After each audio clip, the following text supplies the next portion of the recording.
پکار ده چې د الله د نبی د حالت انسان بار بار په مجلس کې بیان ځکه د زمونږ دین دی او د زمونږ نبی دی او زمونږ د ایمان په هغه وخت کې ایمان جوړیږي تر څو پورې د خپل نبی نه پوي وي کچیر دغه نه مونږ پوي نو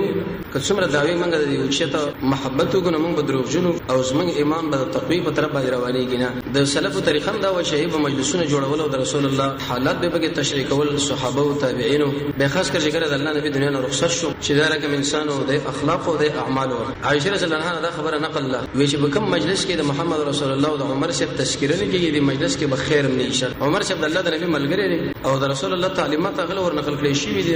د حالاتو تشریح ده بینه د رسول الله د حالاتو تشریح ده شیخ الاسلام ابن تیمیه رحمه الله څنګه فرمایي چې اسلام نه دی مگر عمر او عمر نه دی مگر اسلام دومره اوچت انسان د دې باره کې مناسب ده چې انسان جدا جدا کتابونه پیدا کړي لکه شفاء القاضي عیاض اسد الغابه ابن کثیر د البدایه والنهایه په اول کې د رسول الله حالات ذکر کړي دي او خاص کر نظرۃ النعیمه تفسیری حالات زمونږ د نبی تشریح او تحلیل کړي زمونږ زوجه سیرت په لوی ماخذ نظرۃ النعیمه بلکې مهم کتاب د رسول الله د سیرت لپاره قرآن دی انسان چې کله د اول نه قرآن تر اخره پورې وګوري نو زموږ د نبی شخصیت به موږ لره معرفي کیږي چې لکه د اساسو نبی ګوره دغه انسان او د کارونو او د اعمالو دا مسله بار بار وایي دغه پکار دي زموږ د سره په مابین کې فرق هم دی چې د قرآن او سنت سره ډېر تعلق نو د محمد رسول الله تذکره به بار بار کوله زمونږ د دنیا سره تعلق دی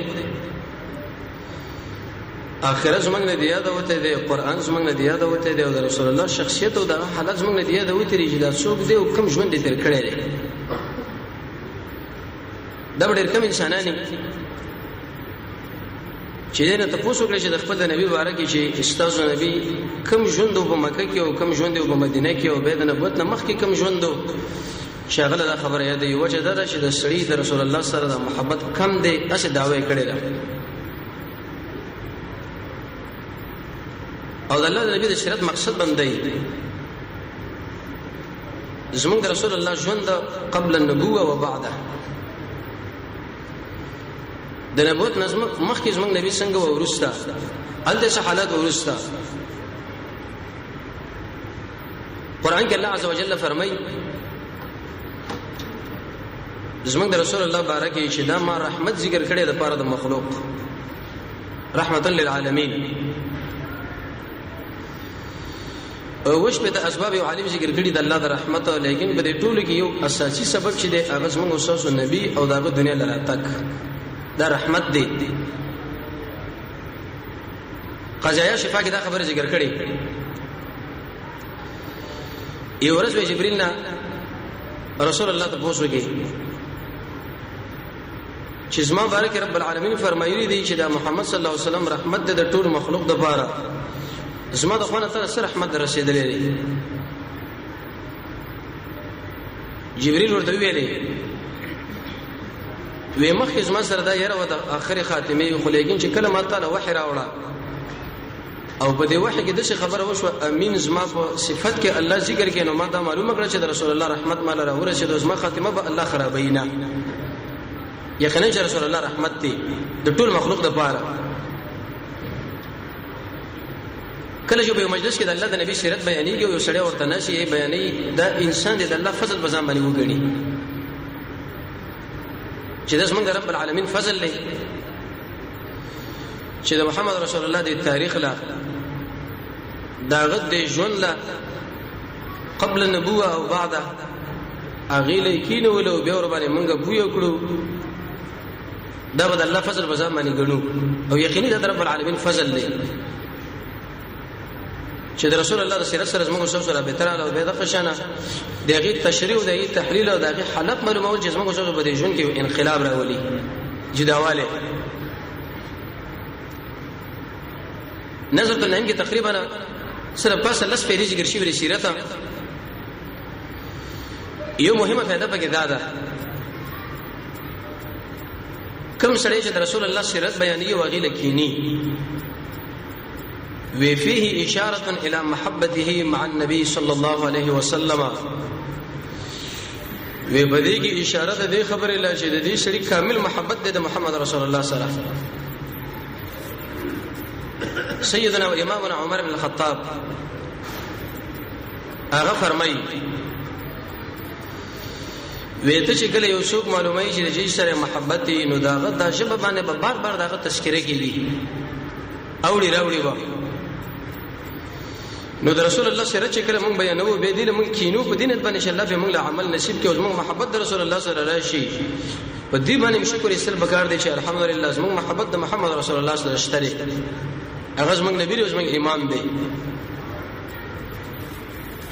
دا د اسلام بنیادی او مرکزی مسلم ده چې انسان د محمد رسول الله سره محبت ولري. حدیث کې راځي د الله نبی فرمایي عليه الصلاه والسلام وی هیڅ بداسو کې د ایمان والا جوړیږي نه تر دې پورې چې زور ته د ارسنه محترم نشم حتی یو روایت کې دم راغلی چې داغه د نفس هم زور د محترم نشم دغه به ایمان نه. عمر صاحب ورته ویل یا رسول الله او وی مال د خپل ځن نه محترمه ټول صحابه دا خبره وکړه هر مؤمن به دا خبره وکړي. زمونږ الله په قران کې د زجر په صفت کې دا خبره ذکر کړې ده چې آیات تاسو د خپل ځانونه د محمد رسول الله د ځان محترم غني ښکاری هغه د بسنګر کې برخه اخلي او هغه د اسلام د لپاره قسمه قسم تکالیف وچته او تاسو په قلار باندې ناس الله وګوره دا به انصافي ده ظلم دی ناروا ده خبره. د دې وجه د ایمان او د اعمال او د حلاوت لپاره یو سبب هم دی چې د محمد رسول الله سره محبت سره ولري. درسونه کې بار بار بیان شوی دی مخلوق له شکایت نه کو خواهش پرستی به د الله او د الله د رسول پر رضا باندې وړاندې کوونه د رسول الله سره محبت لرو په دې برازه کې چې الله زمونږ رب دی او اسلام زمونږ دین دی او د محمد صلی الله علیه وسلم زمونږ نبی دی. د پردې زنانه په نظر بندو حرام بنو خورو د دنیا نه بیرغبتی کو د الله توحید منو د رسول الله سنت به منو ایمان په تقدیر باندې بلرو قیامت باندې نیکه ملګری به ځان انتخابو د رب العالمین د دشمنانو سره بورانه کونو الله بس موږ په عبادت کې خوان پیدا کی. په دې ولس اسبابو کې یو سبب دا دی چې المحبت مع النبي صلی الله علیه وسلم د محمد رسول الله سره مینا دې سره محبت اوبه مانوي محبت او حسي محبت دې دوړه کې راغلي ده.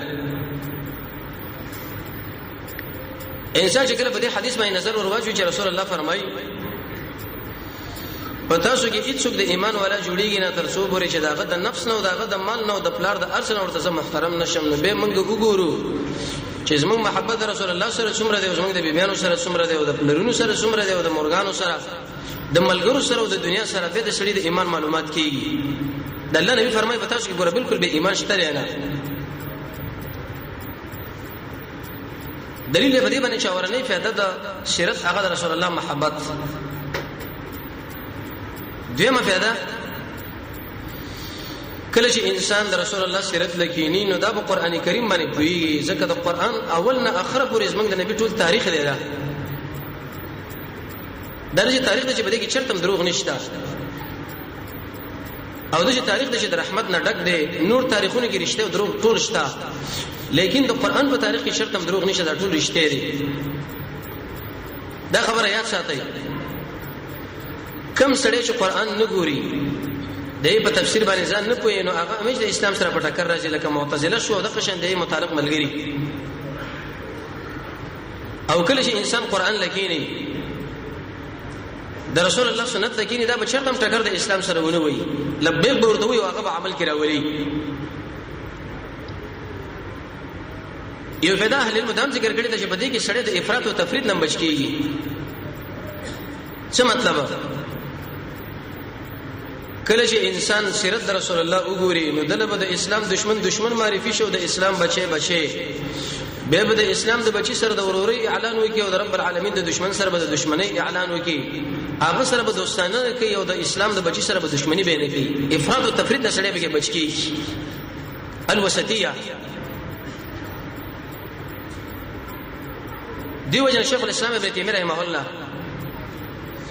په دین د اسلام د استقامت لپاره ډیر اسباب ذکر کړي دي. یو سبب کې وسطیت او معنا د افراط او تفرید نه ځان ساتل، او دا په هغه وخت کې کېږي چې سړی د رسول الله د سیرت سره کېني، هغه ووري چې زمونږ د نبی جهاد سره کوم ته، زمونږ د نبی دعوت سره کوم ته، زمونږ د نبی زکات په کومه طریقه باندې خلک دعوت اول، او دغه په کور کې ژوند څنګه، او د ملګرو سره به څنګه، او د رب العالمین سره به ژوند څنګه. دا د رسول الله د سیرت نزد کېږي. نو سیرت دا من طریقه حیات النبی صلی الله علیه وسلم، زمونږ د محمد رسول الله د ژوند تحقیق دې ته ویل شي سیرت. د زمونږ د رسول الله تربیت چې هغه د ملګرو تربیت څنګه کړی لري. زمونږ د رسول الله اعمال موږ له تشریکی چې دا اعمال انفرادي کوم او اجتماعي کوم، خلوت کې کوم او د ملګرو سره کوم. زمونږ د رسول الله عبادت موږ له تشریکی چې په دې کیفیت باندې دا منځو، په دې کیفیت باندې اخلاق و دلیل به دې باندې چې دا ټول شی نه په هغه وخت کې انسان لزدکیږي چې کله هغه د رسول الله د سیرت سره آشنایی لري، هغه لکینی. اهل المدا خبره لیکلې ده کله چې وسړی د رسول الله سره محبت لري، کله پیغمبر تذکرہ په دې مجلس کې لکونه کړه دوشم د سړی بسړی نشي. زګه چې سره محبت هي کلس کرته یا سل کرته داغه تذکرہ تعالی څوک یې په خپل یاد ته په سړی کېږي نه، داغه جدایي له وکلکی ودرېږي نه، بلکې دا بنش برداشت کولی چې هغه زمانه جدا شي. اما چې د چا سره د محبت نه په کلونه کې بل هغه په طرف باندې ستا پروانه ورګرځي، هغه که شرط موجوده کې موجود نه ستا په ژوند کې بشرط انقلاب وغیرہ نه نشي. نو اهل المدا خبره لیکلي د سیرت و انسان به محمد رسول الله په ژوند باندې هغه وخت کې پوي شي چې هغه مخ کې د جاهلیت دوره مطالعه کې هغه وګوري چې رسول الله کله نو راغله د دې خلکو کوم ژوندو، کوم رواجونه و، کوم عادتونه و، کوم ترتمونه کې د خلک واقع و، او کله چې محمد رسول الله راغی نو کوم رڼا یې رااله. عمر صاحب څنګه فرمایي د اسلام په فن باندې نه پیږي مګر هغه انسان چې هغه ول د جاهلیت دور کتلی دغه انسان له اسلام د خونډه نشه معلومیږي. نو د نبی کریم علیه الصلاه والسلام دراتک نه وړاندې اول دغه ژوند چې لږ زره تشریف وکړ دا به زموږ د محمد رسول الله د ولادت مسله، به داغه د دعوت مسله، او به داغه د دعوت رنگ، به تر قیامت پورې چې کومه مسله موږ پاتې ده. سورہ بقره کې قران کریم کې الله رب العزت محمد رسول الله تذکرہ کوي. مثال په وضاحت کې د رسول الله مثال د څه ولکه یو ځای کې چې تورتمي هیڅ شي نه ویني، لیکن یو رڼا والا سړی راشي او بدیجه کې د رڼا بل کې دي هر سړی له دروازه مو کوي او هغه د اشدار مو کوي او د فرش مو کوي، د خطر شی مرته وکي او د کامیابی شی مرته وکي او د خلکو هیڅ مخالفت وکي د رڼا والا لاړو بل کوټه کې ځان رڼا بل کړه، تاوان د رڼا والا ونه کې بلکې هغه خلکو تاوان وکي چې شی مخالفت وکي. زموږ محمد رسول الله راغی مکیلا مکه کې د توحید او سنت رڼا بل کړه، د مکه مشرکانو دغه مخالفت وکي هغه لاړو مدینه منوره له مدینه النبی له او باغیزه کې درانه د توحید بل کړه نو تاوان چې وکي د مکه والا وکي. مخکې حالت چې کړه انسان معلوم کې به د رسول الله د ژوند په حقیقت باندې کې پويږي، هغه په دې کیفیت باندې حدیث کې راځي نبی کریم علیه الصلاه والسلام فرمایي د دې مخلوقات د پیدایش نه وړاندې کان الله رب العزت موجود ولا شيء معه، هیڅوک د الله سره باغه وخت کې نه و. دا قضیه چې د سیرت را شروع کړي شنو بعد دغه نه به په حقیقت باندې پويږي. مونږ چې کله پیدا نو د ازمکه واسمانونه پیدا نه و، یوازې رب العالمین او د رب العالمین سره به هیڅوک شریک نه و، ليس معه څوک سره نه و، بل روایت کې راځي چې ولا غیره. د دې وجه نه 500 سره کاله مخکې د ټول مخلوقاتونه الله رب العزت قلم پیدا کې واغلی ویل چې اكتبوا لیکا. ډېر قیمتي شی دا قلم دا د الله نعمت دی. وی ویل چې شی ولیکما د انسان تقدیر ولیکو د مخلوقاتو د تقدیرات ټول ولیکل چې مخکې درسونه کې دغه معنی لغوي او معنی اصطلاحي هغه انسانان چې په تقدیر کې خبرې کړي دي او د تقدیر فائدې او اقسام د تقدیر د ټول بیان شوی دي دی ولیکل به دا قلم د پیدایش نو وروسته دي مخلوقات د زمکو اسمانونو د پیدایش مسله برابر کړه دا رب العالمین جوړ کړه حدیث کې راځي رسول الله فرمایي چې رب العالمین عرش مخکې بده اوبو باندې و ابن کثیر فرمایي چې زمنګ الله به پاګه باندې باد راوالو زونه دا غنی ولګیو چې شو د نور زمکا د نور بل چې منجمد شوی کلک شوی د لګینه بر اسمانونو جوړ کړو دغه تشکیل د دینور شو نه به د زمکه مسله به شکل د زمکو اسمانونو جوړ شوی د پاسه به کرسی او پاګه باندې زمنګ رب العالمین عرش الله رب عزت د عرش سره ضرورت نه لري خو لیکن دې کې زموږ الله عظمت دی چې دا عرش څومره دی ان شاء الله کله به دې باندې خبره کوو د څه شي نه جوړ دی او دا څومره ستنې لري او د هر ستنې ټول څومره وګدواله د یو کوی نه بل کوی پورې دې به څومره اندازه را او د عرش رب العالمین څومره ملائک مقرر کړي دي او د اقم ملائکو قطو اندازو مقدار څومره دی رسول الله فرمایي چې د غوږ د نرمینه تر وګي پورې تقریبا وسو وکاله دغه مسله دومره لوی مخلوق بل وخت کې دا راځي چې د شي ملائکه دي شي وګه د عرش نه د پیلانه تحت السرا کې 500 کاله ورسته به الله رب العزت اسمانونو د اسمه کې دا شي نه جوړ کړل دغه بیره خوراکونو تنظیم برابر کې او د سکاکا د بوټو د حیواناتو تقریبا بعض علماء دا خبره ذکر کړې ده چې اتل زر انواع د حیواناتو الله رب العزت به پیدا کړل څو وی لزره دا شین الله رب العزت د اسمانونو د پیدایش نو ورسته پیدا کړ په جدا جدا ترتیبونو باندې څه په یو سبب بل د دې خوراک مسله رب العالمین برابر کړ وی ویل هر یو شی چې به مقدار د په اندازه باندې دی هوا په اندازه باندې د زمکو اسمانونو د پیدایش په اندازه باندې د اوبو اندازه د لګیاګانو خپل اندازه د حیواناتو د انسانانو د جناتو خپل اندازه د شي بنې چې شریف په ځای کې زیات پاتې شي او بل د کم پاتې شي دا څومره اوبه چې انسان ګوري او دا څومره بارانونه چې ګوري او دا څومره ګردونه چې ګوري او بادونه چې ګوري دا ټول څنګه الله په اندازه پیدا کړی دي مقدار علم الله سره دی نباتات پیدا کړی تقریبا چې 8000 انواع جدا جدا بوټي اهل المدارک کړی دي چې دا پیدا کړ څنګه الله د وجه ضرورت نه به په دې دوه ورځو کې د اسمکو اسمنه سورې قاف کې الله رب عزت دغه مسله ذکر کړی دا دې پیدا کړه امام قرطبي رحمه الله فرمایي په دې کې اشاره ده چې څنګه الله په دې باندې قادر چې دا په سکند کې ارڅ پیدا کړي بلکې دغه نه مخکي لیکن مقصد به دا و چې آدم علیه السلام اولاده لکه څنګه چې رب العالمین د اسمکو اسمنه په دې شپږ ورځو کې پیدا کړی دي نو تاسو د دنیا د ژوند کوي خو لیکن ډېر په دمه باندې تعجب وکړي نه کوي اهل المدارک کړي دي چې د انسانانو د پیدایش نه مخکې د اسمکو اسمنه چې الله پیدا کړ د دوړ مابین کې تقریبا د لس کربو په اندازه باندې یا د 15 ارب کالو په اندازه باندې وخت او اندازه تیر شوی دا اوس هغه چاله معلومات کی چې هغه د ریجو د حساب سره واقفي من نو رب العالمین د اسمانونو پیدا کړ لس کار بای یا 15 ارب کاله مخکې اسمان پیدا کړ اوس په مې پیدا کړ بده کې د شوی نه پیدا کړ سره د دین قرآن کې رب العالمین فرمایي چې نه به چرته تغییر شته نه به چرته سوریش تري نه به چرته بل انقلاب شته نه بل مسله قیامت له نږدې بس موږ الله د عرش به وران کی سورہ الرحمن کې الله فرمایي د اسمانونو بده شي لکه رنگینه وړای او کله فرمایي د شي برو بهيږي لکه څنګه چې د شګو د ډېر کې بهيږي یا د تیلو د اخیری لند برو ورځيږي زره زره ټوټه ټوټه بشي دا دلیل به دې باندې چې اول رب العالمین کور جوړ کې دغه نور سره انسان مسله برابرې سورہ بقره کې الله دا ترتیب ذکر کړی دی الله اسمانونه پیدا کړو زمکه پیدا کړو بیا پاګه کې د انسان پیدایش کې به مرتضی خبره کړو چې اعبدوا ربکم د خپل رب بندګیو کې په عقیده توحید باندې دې بیره وسو یو ورځ کې درې چې ملائکه به امر وکړي چې تاسو خاور راوړئ د ملائکه شمیر به وسره شي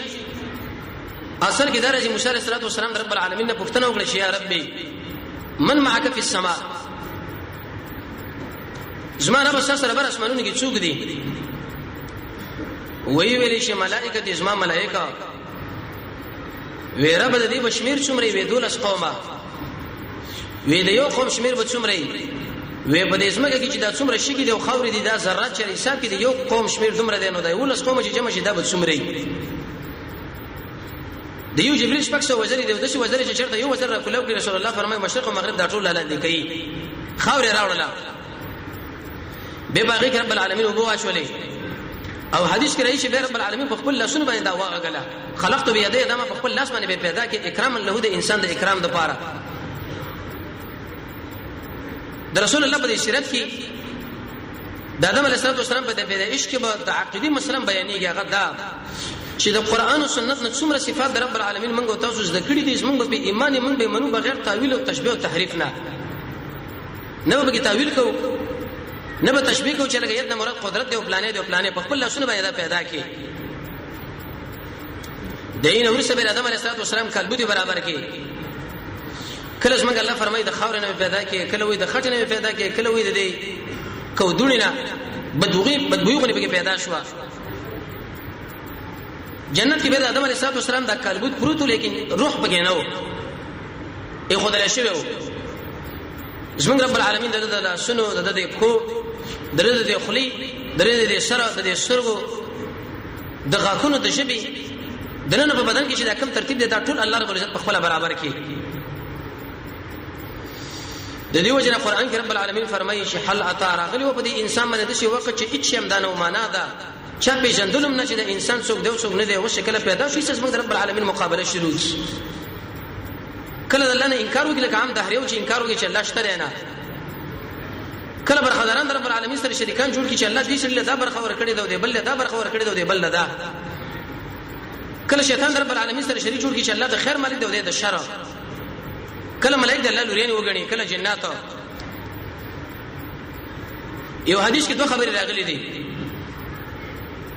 نبی کریم علیه الصلاه والسلام اوله خبره دا بیان کړې ده كنت نبيا وزنبيهما وآدم بين الروح والجسد او كما قال آدم علیه الصلاه والسلام چې د ما بین د روح او جسد کې ومانه ده زله پیدا شوی نو ملیکن رب العالمین زماره تقدیر مسله برابر کړی و چې د اخر زمانی رسول برازي محمد رسول الله علیه الصلاه والسلام دا مقصد بنی چې نبی کریم علیه الصلاه والسلام ژوند دیو دا زموږ د نبی اکرام دی چې د ټولو انبیو د ټولو انسانانو مخکې دا پیدا شو په دې ټول بشریت کې په دې ټول انسانانو کې په دې ټول مخلوقاتو کې په دې جناتو کې عظیم انسان او د لوی اخلاق او د لوی مرتبه ول انسان چې هغه زموږ رسول محمد صلی الله علیه وسلم دی دا الله پیدا کړي به د جناتو مسله برابر کړه زموږ د پیدایش مخکې به د زمکه باندې جنات آباد و پیرین دور رب العالمین پیدا کړه اې چې کله بغاوتونه شروع کړه الله بس ملائکه راولېږي چې عیسی غوران کې نه ابلیس علیه لعنت هم د ملائکه سره یو قیدو یې د هغه په تایید ودر د خور سره کې حسد راغی د څنګه الله د ور نه پیدا کړی د مخلوق دي کې اختلاف دي چې دا جنت د جو کې بنسي شیخ الاسلام ابن تیمیه رحمه الله فرمایي صحیح قول په اقوال د علماو کې دا چې دا مکلف دی دا به جنت لورځي نو به سوال دا ورېږي چې دا جهنم لاړ شي دا په خپل د ور نه پیدا دي یو جواب در چې څنګه الله به د ور کې د شي طاقت پیدا کی چې دا بدن نور باندې وسوځي لکه موږ هم د خاور نه پیدا یو دا کفتم لیکن انسان چې په اول نشته درد محسوسي دیم جواب خطیب شربینی فرمایي چې رب العالمین بده دي انسانانو د جناتو د اندامونو په شان د غوګو کې او د ډوګو کې او د غینو ورسوي په دې ور باندې معذب دې پیدا کړو ځکه درې قسم مخلوق دي یو انسانان چې هغه پلار آدم علیه السلام نومېږي دویم جنات چې هغه پلار ابوالجان او دریم شیطانان چې هغه پلار ابلیس یا دا معنی چې د جنات او شیطانانو ټول پلار ابلیس دی لیکن چې کوم غیر مسلم دی هغه شیطانان او چې کوم مسلمانان دی هغه جنات اره طبقه به بده کې شته شعبی سے فرمایي چې بده کې معتزله مشته جهمیه مشته مسلمانانو به کې شته غیر مسلمانانو به کې شته دا څنګه الله پیدا کړو ابلیس به دا اختیار چې دا په جنت کې ګرځېدو راګرځېدو بار باندې راتلو د آدم علیه السلام دا بدن چې کله ولیدو چې دا ډډو نو وی ویلې وې کچر رب العالمین مال د طاقت راکې چې بده باندې مسلط شم دا وړې سر گمراه کا ځکه ډډ دی دا خلقا پیدا کړی شوی ډډ اول نه اراده بدلې وي او حدیث کې راځي رسول الله فرمایي الله رب العزت فرمایلی دي چې زه بنده په ګمان باندې ما د چونګې په الله باندې ډېر غلط ګمان ورولرلو که چیرته مال الله طاقت راکې په دې ادم باندې زبدا گمراه کوم نو یقینا به هغه کارونه د شروع کړل دا به زه له سوال راځي چې شیطان او دغه اولاد الله ولې په موږ باندې مسلط کړي دي یو جوابدار چې الله موږ امتحان کې چولې چې داخله کې منیو کني منی دویم زمونږ د فریاد رب العالمین لا خوخيږي چې ابلیس کله موږ دوکه کې یم په یوځه کې خطا کې او موږ خپل الله له ایست تملق کو فریادونه کو نظر رب العالمین له خوخ راځي دریم دی وجنه چې انسان شریع اسکار استعمال کوي چې کوم قران او سنت خو دلی تقریبا 15 شو اذان د سوره بقره ده د قران مجلس دی آیت کرسی ویل سوره بقره د ورسنه ایتونه همیشه په اوسه کې ګرځیدل ذکر رب العالمین د ورسنه سورته ویل زید خوراک او ساګ نه ځان ساتل زید قربون نه ځان ساتل لا اله الا الله ویل امنت بالله ویل لا حول ولا قوه الا بالله ویل د سوره حدید ابتدایي آیتونه زمونږ رب العالمین معرفت په الله باندې کامل ایمان د الله په کارونو باندې رضا رښتیا ویل اخلاص په ځان کې پیدا کول امر بالمعروف او نهي عن المنکر ګناهونه پر خدای په قران کریم کې سوچ دغه کارونه تر څو پورې انسان استعمال کړي د ابلیس څخه بچي نو ابلیس بچتلو د آدم علیه السلام دا ډانچه به چولې دا وی ویل کې په دې باندې چرته مال الله طاقت راکې زبدا زردو کا کما زمونږ الله به به روح واچو حدیث کې راځي من روحي د الله یو خاص روحو د دې باره کې به دومره علم موږ تاسو لرو چې د رب العالمین په بدن کې د شی یو حس پیدا کی د شی شپه کې وردنه کې چې موږ په سترګو باندې وینو نه لیکن دغه د وجنه انسان جوړي کې صحیح کله چې روح ته اوزنه ایسه د انسان به بدبویان شروع کې او دا خراب شي مړ شي اگر کو علماء د باره کې ډېر تفصیل لیکل دي چې دا څه مطلب خودم اجمالی علم لرل پکار دي به د انسان د بدن د دوه شی نه جوړ دی یو د انسان بدن او بل د انسان روح د بدن د غذا چې د خوراک او څښاک او د روح غذا چې د قرآن او سنت لکه نستله کله چې انسان د دوه غذاګان راجمه نه کې دا به همیشه پریشان دی خوراک څه کول لیکن د قرآن او سنت لوري ګرځه ته بخپای او چې د قرآن او سنت په مجلسونو کې کینی لیکن خوراک څه نه کې به انسان له پریشانی تر څو پورې چې د روح بدن د دې دوه لپاره غذا انسان برابر کی یو حلال خوراک او بل د قرآن او سنت تربیته دا چې انسان وږي څنګه الله برابر کی انسان له بل هیڅ باندې خوشالي نه سوا د دین چې هغه الله په دین باندې خوشاله شي نه به بزیناونه باندې خوشالي کوي نه په خوش پرستی باندې نه په بل حتی به خپل بیبي باندې ځکه دام د معمولی وخت د پر لذتونه او خوندونه چې انسان مرشي به ختم به زمونږ الله د آدم علیه السلام د چبي بوختینه حوارز الله نه پیدا کړه اثر کې راځي چې کله پیدا شو ور وی کته نو بده کې استراب راغی قرطبی رانه قل کړه ورته وی ویل چې خلقت الیک لتسكن الیا وېزه تعالی پیدا شوی مچ ته مال آرام او سکون حاصل کی اهل علم فرمایي وینارینه د خاورنه پیدا دي ځکه وداغه تعلق د زمکه سره دی زنانه چې داغه د انسان د پختنه پیدا راغه غوړ چې نارینه په کم کیفیت باندې ځانه جوړ کې ډولي کی ټول مسله دغه خپل خاوند آدم علیه السلام د رب العالمین د عراق علاقه راکته کې د آدم علیه السلام د ټول بدن په ټول دنیا کې تقسیم شوی دی د پوندې علاقه د عراق د زمکه نه جوړه شوې ده ال تراغه ځکه دا قوي قوي خلک د عراق خلک ال د شکل راکته شو نو درلسو پیړۍ پورې د آدم علیه السلام د بچی ټول نیکانو توحید والا که خلک و دنیا علیه السلام په وخت کې ایسه به فسادونه پیدا شو لیکن د لس پیړۍ کې دا ټول چې کوي واځي قابل کله قرآن راغی هغه په دې کیفیت حابل او قابل دې دوړو صدقه وکړه یو د حلال مال نه او بل چې د ګریا په کې وکړو یو قبول شو د بل قبول نه شو ور به برنه راغی ایسه غوي وکړو ختمه به کړه دای وجه زموږ د امت خصوصیت دي چې صدقې غنیمتونه دا به موږ تقسیمو دا ورسو زینا نو حسد راغی کې نه راغله نو ایسه ورانه دا وږي چې هغه قتل کې رسول الله فرمایي تر ورځ قیامت پورې چې څومره ناروا قتلونه کیږي په دې ټولو کې قابل دي خلکو سره شریک دي ځکه غلط بنیاد او ایجاد کې خود ورور به ځان سره ګرځاو تر دې پورې چې کارګر هغه شاید په کولې ایسه به د خپل ورده پر کې پاره کیفیت باندې قرطبی دا هم لیکلی دی چې اول حسد په اسمانونو کې هغه ابلیس د آدم علیه السلام سره کړی دی لاندې قابل د حابل سره د نوح علیه السلام په وخت کې ایسه خلکو شرک شروع کی امام بخاری رحمۃ اللہ علیہ هغه ټول مسله ذکر کړی دا یو پنځه بګینه کان خلکو دا غوي مرګ چې کله وشو ابلیس راغی ورغه تصویران جوړ کړو به دغه نه بوتان جوړ کړو حتی تر دې پورې چې به دغه د روحونو بندګي به کوله یا دول به پکې یا دغه د بوتانو بندګي به کوله یا دول به پکې هغه خلک الله له وسیله کې پیش کړو چې دا موږ رب العالمین له وسیله کې پیش کوو د دې وجه علماء دا خبره ذکر کړې ده چې کفر او شرک په هغه وخت کې راځي چې کله بت پرستی او تصویران شروع شي زمونږ د محمد رسول الله تشبیه د نوح علیه السلام سره ده یو خود دی وجنه چې هغه د بت پرست قوم په مقابل کې راغلی او زمونږ نبی راغلی دی هغه په دین د اسلام باندې ډیر تکالیف برداشت کړي دي او زمونږ رسول الله برداشت کړي دي بلکې زمونږ نبی دا هغه هم زیاته او په شرک باندې رب العالمین خپکیږي د الله نشو بل چرانه مدد شویل رکوع کول سجده کول تما امید شرک د منه د زړه تعلق د رب العالمین نه کټو د بل چا سره پیوسته ویوزي الله په نوح علیه السلام راولېو او هغه د دې خلکو په خلاف باندې تحریک شروع کړي دعوتونه شروع کړي انفرادي او جهري او د شپې او د ورځې حتی تر دې پورې چې وکړه مسلمانان شو نه نیم سو کاله کې درې بګې د نوح علیه السلام بچین نارینا دوی لوريانې وي دوی مور پلار بعض علماء اتیا کسان ذکر کړي خو لیکن شربینی رحمه الله یو موقوف روایت دا او کسان ذکر کړي دي دا یقینا اوچت جهاد دی اوچت دعوت او سره د دینه چې دا نبیم دی فصیح هم دی تقوا پکې دا موږ له پکې دا تربیت دی چې اے رسول الله امت تاسو به دعوت کوي که څوک منی کني منی لیکن رستکیږي باندې خپل دعوت بجاری ساتي نو امیدي باندې کوي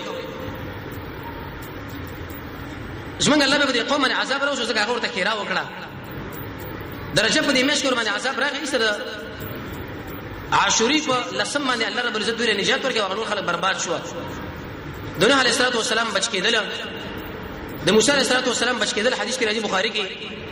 د حسین رضی الله عنه شهادت وغیرہ دا ټول په دې لسم باندې راغلي بدر الدین عینی کې ډېر واقعات هغه ذکر کړی دي عمدۃ القاری کې عینی شبا چې په دې باندې دا کار شوی او دا کار شوی او دا ابن قیم فرمایي چې د نوح علیه السلام د درې بچي حامه سام یافس دا پاتې شول د سام په اولاد کې عرب فارس او رومین رالل دا ډېر نیک خلک دي او که خلک دي د حام په اولاد کې قبطیان را د کوم چې فرعونین دي بربر یو قوم دي او د سودان والا خلک د یافس په اولاد کې چې دا ډېر بخیره خلک و دي کې یجوج ماجوج وغیرہ دا خلک رالل ثقلاب دي ابن قیم فرمایي چې کله هر کله د یافس داغه په اولاد کې خراب خلک رااله وجه دا و چې د پلرونو کې نقصانونه رااله او قانون دار چې کله د چا په پلار کې نقصان یې داغه بچی کې به داغه نقصان پیدا کیږي شیخ الاسلام ابن قیم رحمه الله دا تجربه ذکر کړی دا وې د ډیرو نیکانو علماو بچی ایست الله خراب وکړي او د ډیرو خراب انسانانو بچی هغه نیکانو کې دا وجه سره په دې مليانو کې بعضی مرزونه دي باطنی بچی کې اثر پریوزي او په دې عوامو کې د دین سره محبت دی او مینه ده ایسه دغه اثر په دې بچی باندې ور پریوزي نو د نوح علیه السلام د درې بچی چې سام دغه نه عرب رومین فارس والا حام چې دغه نه بربر قبطیان او سودان والا او یافس چې دغه نه ثقلب او یجوج او ماجوج او داخله کا تر دې پورې د تاریخ مسله سره نبی کریم علیه السلام د پیدایش مخکې دا مسله ورسېده ان شاء الله بل چرشه به ورځ باندې دا خبره بیانېږي چې نبی کریم علیه السلام ولې رب العالمین په دې عربو کې راولېګو عربو کې کوم استعدادونه دي الله رب العزت زموږ سره محبت د محمد رسول الله سره پیدا کړي